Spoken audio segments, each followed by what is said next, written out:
Today, we're taking a deep dive into the minds of criminals. Literally, we're gonna look at some skulls and brains. Let's go. Check it out.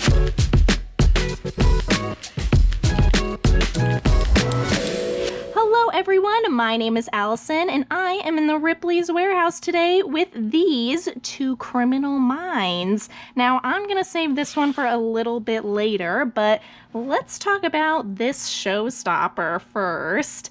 This half-head once belonged to a Parisian criminal. He was from the 18th century, and he ended up being publicly hung for his wrongdoings. But don't you worry, his public scrutiny did not stop there.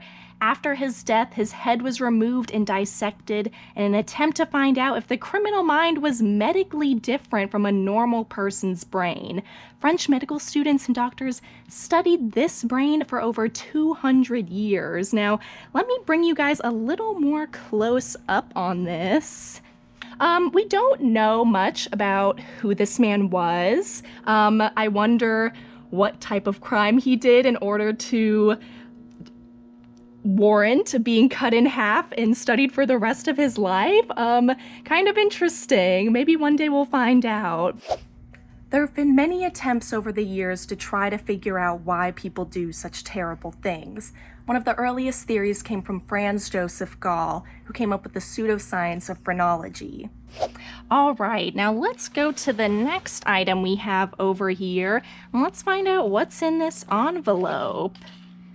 So you guys can see better, let me just get out my flashlight.